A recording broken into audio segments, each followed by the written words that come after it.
Hi friends, అందరికీ నమస్కారం. Friends, ఈ వీడియోలో మన యొక్క ఏపీ రాష్ట్ర వ్యాప్తంగా ఉన్నటువంటి రైతులందరికీ ఊహించని శుభవార్త అయితే వచ్చిందండి. సంక్రాంతి కానుకగా అన్నదాత సుఖీభవ పథకంలోని మూడో విడత డబ్బులనైతే విడుదల చేయడం కోసం రాష్ట్ర ముఖ్యమంత్రి నారా చంద్రబాబు నాయుడు గారు అదిరిపోయే గుడ్ న్యూస్ అయితే ప్రకటించారండి. సో మనకు నిన్న జరిగినటువంటి క్యాబినెట్ మీటింగ్లో కూడా దీనికి సంబంధించి శుభవార్తనైతే అందించారు. అలాగే దీంతో పాటు మన యొక్క కేంద్ర ప్రభుత్వం పీఎం కిసాన్ సమ్మాన్ నిధి యోజన పథకానికి సంబంధించిన 22వ విడత డబ్బులను విడుదల చేసేందుకు ఎట్టకేలకు రాష్ట్ర మరియు కేంద్ర ప్రభుత్వాలు కలిపి రైతులకు సంక్రాంతి పండుగ కానుకగా మనకు నేరుగా డబ్బులు విడుదల చేసేందుకు సిద్ధమయ్యారు. సో వీడియోలోకెళ్ళి పూర్తి వివరాలైతే తెలియజేస్తాను. వీడియోని స్కిప్ చేయొద్దు. స్టార్టింగ్ నుంచి ఎండింగ్ వరకు పూర్తిగా అయితే వీడియోని చూడండి. అలాగే ఈ వీడియో కింద ఉన్నటువంటి బ్లాక్ కలర్లో ఉన్న సబ్స్క్రైబ్ బటన్ని మీరు క్లిక్ చేసి పక్కనే వచ్చే బెల్ సింబల్ని ఆల్ పైన ట్యాప్ చేశారనుకోండి, మన యొక్క రాష్ట్ర వ్యాప్తంగా ఏ చిన్న అప్డేట్ అయినా సరే రైతులకి సంబంధించి వచ్చిందంటే మిస్ కాకుండా నేరుగా మీ యొక్క ఫోన్లోకి అయితే వచ్చేస్తుంది.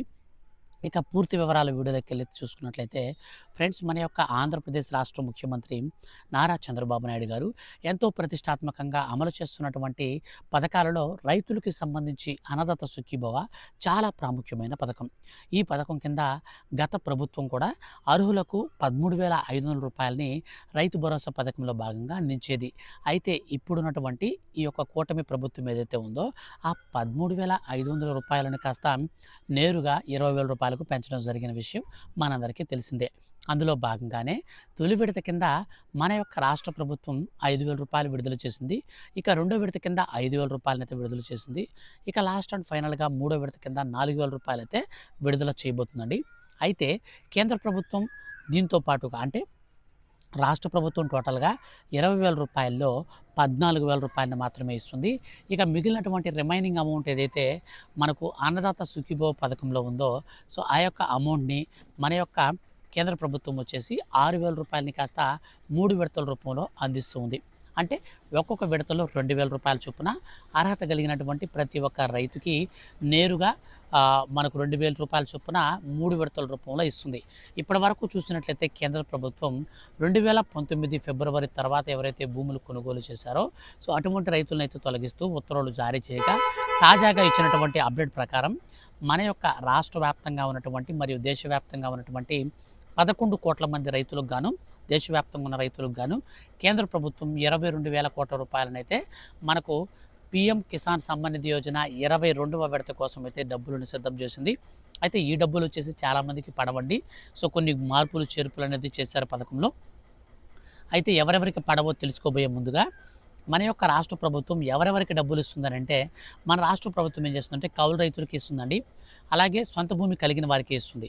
సో కౌలు రైతులు మీలో ఎవరైనా సరే ఉన్నా సరే వాళ్ళు కౌలు రైతు కార్డు కనుక తీసుకుంటే వాళ్ళకి ఈజీగా డబ్బులు అయితే వస్తాయి. సో మన కౌలు రైతు కార్డుతో పాటు మన యొక్క రాష్ట్ర ప్రభుత్వంతో పాటు సొంత భూమి కలిగినటువంటి రైతులకు కూడా అయితే ఇస్తుందన్నమాట. 14,000 రూపాయలు వచ్చేసి కౌలు రైతులకు వస్తుంది. సో అలాగే అదేవిధంగా రాష్ట్ర ప్రభుత్వం ఇచ్చే సొంత భూమి కలిగిన వారికి కూడా 14,000 రూపాయలు వస్తుంది. ఇక కేంద్ర ప్రభుత్వం విషయానికి వస్తే కేంద్ర ప్రభుత్వం వచ్చేసి ఏం చేస్తుందంటే బాగా గుర్తుపెట్టుకోండి, కేవలం సొంత భూమి కలిగిన వారు అండ్ 5 ఎకరాల కంటే ల్యాండ్ తక్కువ ఉన్నవారు, 5 ఎకరాల కంటే భూమి ఎక్కువ ఒక్క సెంటు మీకు ఎక్స్ట్రా ఉన్నా సరే, ఇప్పుడు ఎగ్జాంపుల్ మీకు 5 ఎకరాల 10 సెంట్లు అనుకోండి, మీకు రాదన్నమాట. సో కొంచెం కూడా ఎక్స్ట్రా లేకుండా 5 ఎకరాలే లిమిట్ అయితే పెట్టారు. అయితే ఇందులో కూడా మనకు కేంద్ర ప్రభుత్వం ఒక తిరకాసి అయితే పెట్టిందండి. సో ఎందుకనంటే దేశవ్యాప్తంగా ఉన్నటువంటి రైతుల్లో చాలామంది అనర్హులు ఉన్నట్లు గుర్తించింది రాష్ట్ర ప్రభుత్వం మరియు కేంద్ర ప్రభుత్వాలు కలిపి. అందులో భాగంగా అనర్హులను ఏరివేసేందుకు ఒక్కొక్క రైతుని ఇప్పుడు ఫిల్టర్ చేస్తున్నారనమాట. సో ఒక రైతుని మనకు గుర్తుపెట్టుకోండి, ఈ యొక్క బెనిఫిట్ అనేది ఎలా ఇస్తారు అంటే, గతంలో పీఎం కిసాన్ సమ్మాన్ నిధి యోజన పథకం కింద భార్య, భర్త లేదా కొడుకు కుటుంబంలో ఎంతమంది రైతులున్నా అంతమందికి విడివిడిగా ఈ స్కీమ్ అయితే వచ్చేది. కానీ ఇప్పుడు కొన్ని కొత్తగా మార్చినటువంటి రూల్స్ వల్ల ఇప్పుడు అలా రాదండి. కుటుంబంలో మీ యొక్క కుటుంబంలో అంటే కుటుంబం ఎలా తెలుస్తుంది వాళ్ళకి అని అంటారు కావాలా, చిన్న సింపుల్ అండి, చిన్న లాజిక్ మిస్ అవ్వకండి. చూడండి, మనకు వచ్చేసి ఆధార్ కార్డు ఉంది కదా, ఆధార్ కార్డుకి మనం రేషన్ కార్డుతో లింక్ చేసుకున్నాం. పైపెచ్చు పీఎం కిసాన్ సమ్మాన్ నిధి యోజన పథకంతో లింక్ చేసుకుంటాం. సో పీఎం కిసాన్ పథకానికి ఆధార్ లింక్ అయితేనే డబ్బులు వస్తాయి. సో ఇది మనకు తెలిసిన విషయమే. సో ఈ యొక్క ఆధార్ నెంబర్ని బేస్ చేసుకుని మీ రేషన్ కార్డుని అయితే ఫైండ్ అవుట్ చేస్తారు.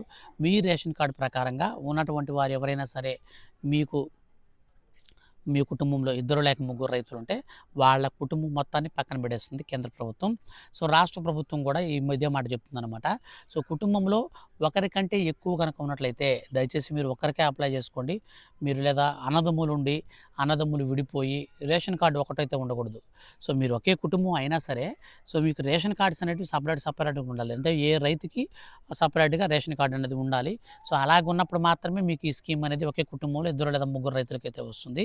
కానీ అలా కాకుండా మీకు అందరికీ కలిపి ఒకే రేషన్ కార్డ్ ఉండి ఒక రేషన్ కార్డ్‌లో ఉన్నటువంటి రైతుల్లో ఇద్దరు లేక ఒకరికంటే పైన ఎంతమంది ఉన్నా సరే, ఇద్దరికంటే పైన ఎంతమంది ఉన్నా సరే మీకు ఈ స్కీమ్ అయితే ఆపివేస్తూ కేంద్ర ప్రభుత్వం కీలక నిర్ణయం తీసుకొని ఉత్తర్వులు జారీ చేసింది. ఈ నేపథ్యంలో మన యొక్క రాష్ట్ర ప్రభుత్వం కూడా సో ఈ ఆలోచన బాగుంది. సో ఎందుకంటే ఆల్రెడీ ఉన్నటువంటి రైతులు ఏం చేస్తున్నారంటే 10 ఎకరాల కంటే తక్కువ భూమి ఉన్న వాళ్ళకి మాత్రమే రాష్ట్ర ప్రభుత్వం ఇస్తుంది. మెట్టైనా, మాగాణైనా 2 కలిపి 10 ఎకరాల కంటే తక్కువ ఉండాలి. కానీ ఇప్పుడున్నటువంటి సిట్యుయేషన్స్ ప్రకారం కొంతమందికి 15 ఎకరాలు ఉన్నప్పుడు ఏం చేస్తున్నారంటే ఇంట్లో భార్య మీద ఒక 7 ఎకరాలు, భర్త మీద 7 ఎకరాలు లేదా కొడుకు మీద, తండ్రి మీద 7 ఎకరాలు, 7 ఎకరాలు మొత్తం 14 ఎకరాల పైన ఉన్నా సరే, 10 ఎకరాల పైన ఉన్నా సరే వాళ్ళు ఈ విధంగా డిస్పాచ్ చేసేసి నేరుగా ఇద్దరు ఈ పథకానికైతే అప్లై చేసుకున్నారు. సో ఇలా చేయడం వల్ల అనర్హులకి స్కీమ్కి సంబంధించిన డబ్బులైతే ఇవ్వడం జరుగుతుందన్నమాట. సో కాబట్టి అనర్హులందరినీ కూడా ఏరివేసేందుకు రాష్ట్ర మరియు కేంద్ర ప్రభుత్వాలు కుటుంబంలో ఒకరికి మాత్రమే ఇచ్చే కొత్త రూల్ అయితే తీసుకొచ్చారు. అయితే ఆల్రెడీ మీ కుటుంబంలో ఇంతకుముందు వస్తూ ఉన్నదనుకోండి, ఎటువంటి ప్రాబ్లం లేదు. కానీ అటువంటి గంతంలో మీకు వచ్చినా సరే డబ్బులు ఇప్పుడు మీకైతే ఆపేస్తారు. లేదా మీ కుటుంబంలో ఆల్రెడీ ఒకరే కనుక్కున్నారనుకోండి రైతు, సో ఆ రైతుకైతే మీకు డబ్బులైతే వస్తాయి. ఇక మిగిలిన వారికైతే రావన్నమాట. ఇక అదేవిధంగా మన యొక్క రాష్ట్ర వ్యాప్తంగా ఉన్నటువంటి రైతులకు కొత్తగా ఇంకా ఎవరైనా అప్లై చేసుకోవాల్సిన వారు ఎవరైనా ఉంటే త్వరగా అప్లై చేసుకోండి. ఎందుకనంటే మన యొక్క రాష్ట్ర ప్రభుత్వం ఏం చెప్తుందంటే ముందు ఫస్ట్ ఆఫ్ ఆల్ రైతుకి ఆధార్ కార్డుకి bank account NPCI mapping link అవ్వాలి. ఇక వెబ్ లర్నింగ్ అయితే పట్టాదారు పాస్బుక్ అవ్వాలి, అంటే ఆధార్ కార్డుతో లింక్ అవ్వాలి. ఇవి రెండు అయిన తర్వాత మన దగ్గరలో ఉన్నటువంటి రైతు సేవా కేంద్రానికి వెళ్ళి అన్నదాత సుఖీభవ పథకానికి సంబంధించి మేము అప్లై చేసుకోవాలని కొత్తగా కనుక ఎవరైనా అప్లై చేసుకుంటే వాళ్ళకు కూడా ఈ సంక్రాంతి నుంచే డబ్బులైతే పడాలని అందరి ఖాతాలకు వేస్తామని ప్రకటించారు. అయితే మనకు ఈ డబ్బులు అనేది ఎప్పటి నుంచి వేయబోతున్నారంటే సో మన యొక్క రాష్ట్ర ముఖ్యమంత్రి చిన్న హింట్ అయితే ఇచ్చారండి.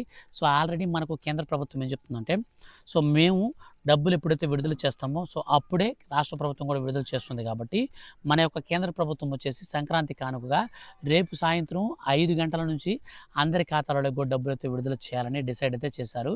సో రేపు సాయంత్రం 5 గంటల పైనుంచి అందరికి పడతాయి. మధ్యాహ్నం మనకు బహిరంగ సభ అనేది 10:30 నుంచి 11 గంటల నుంచి స్టార్ట్ అయిపోతుంది. సో స్టార్ట్ అయిపోయిన తర్వాత మనకు సాయంత్రం వనంగా డబ్బులైతే పడతాయన్నమాట. సో మొత్తం మీద మనకు వచ్చేసి ప్రధానమంత్రి నరేంద్ర మోడీ గారు లైవ్లో భారీ బహిరంగ సభ అయితే ఏర్పాటు చేసి గుజరాత్ ఆ ప్రాంతంలో అయితే చేస్తారనమాట. సో ఆ ప్రాంతంలో మనకు భారీ బహిరంగ సభ అనేది ఏర్పాటు చేసి అక్కడి నుంచి కంప్యూటర్లో బటన్ నొక్కుతారు. సో ఆ టైంలోనే మన యొక్క చంద్రబాబు నాయుడు గారు కూడా ఆయన కూడా మనకు ఒక పెద్ద స్క్రీన్ మీద రైతులందరినీ పక్కన కూర్చోబెట్టుకొని సో ఈ సభ అనేది ఏర్పాటు చేసి ఇక్కడ నరేంద్ర మోడీ గారు బటన్ నొక్కగానే ఇక్కడ మన యొక్క రాష్ట్ర ముఖ్యమంత్రి నారా చంద్రబాబు నాయుడు గారు కూడా టక్కన మనకు బటన్ ఎత్తి నొక్కుతారనమాట. సో ఈ విధంగా మన యొక్క రాష్ట్ర వ్యాప్తంగా ఉన్నటువంటి రైతులందరికీ కూడా మన యొక్క రాష్ట్ర ప్రభుత్వం రేపటి రోజున 6,400 కోట్ల రూపాయలలో రిమైనింగ్ బ్యాలెన్స్ ఏదైతే ఉందో సో ఆ అమౌంట్ అయితే రిలీజ్ చేస్తుంది. సో మనకు కేంద్ర ప్రభుత్వం మాత్రం 22,000 కోట్ల రూపాయలను అయితే నేరుగా అందులో మనకు మిగిలినటువంటి రిమైనింగ్ మనకు డైరెక్ట్గా ఖాతాల్లోకి అయితే వేయబోతుంది అనమాట. సో ఈ విధంగా మన యొక్క రాష్ట్ర వ్యాప్తంగా ఉన్నటువంటి రైతులందరికీ కూడా ఒక్కొక్కరికి 7,000 రూపాయలు అయితే పడబోతున్నాయి అన్నమాట.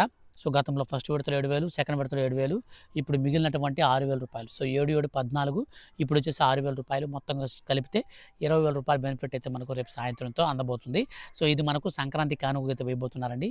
ఈ పథకానికి సంబంధించి ఫర్దర్గా ఏ చిన్న అప్డేట్ వచ్చినా మిస్ కాకుండా ఎప్పటికప్పుడు తెలుసుకోవాలనుకుంటే మీరు ఈ వీడియో కింద ఉన్నటువంటి బ్లాక్ కలర్ సబ్స్క్రైబ్ బటన్ని క్లిక్ చేసి పక్కనే వచ్చే బెల్ సింబల్ని ఆల్ పైన ట్యాప్ చేయండి. Thank you for watching.